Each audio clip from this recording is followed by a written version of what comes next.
Hello everyone, welcome back to our channel. In this video, I will guide you through how to log into Commonwealth mobile banking account. For that, first of all, launch Commonwealth mobile banking application on your device.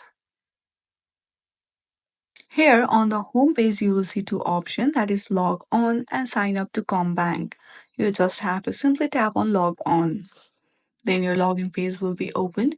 Here you have to fill out this form to log into your account.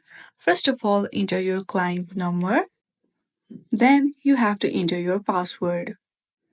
If you do not remember your login details, then simply tap on Forgotten Your Net Bank Details option available there. Once you fill out both of the information correctly, simply tap on the next, which is on the top right corner of your screen. Then you will be successfully logged in into Commonwealth Bank account.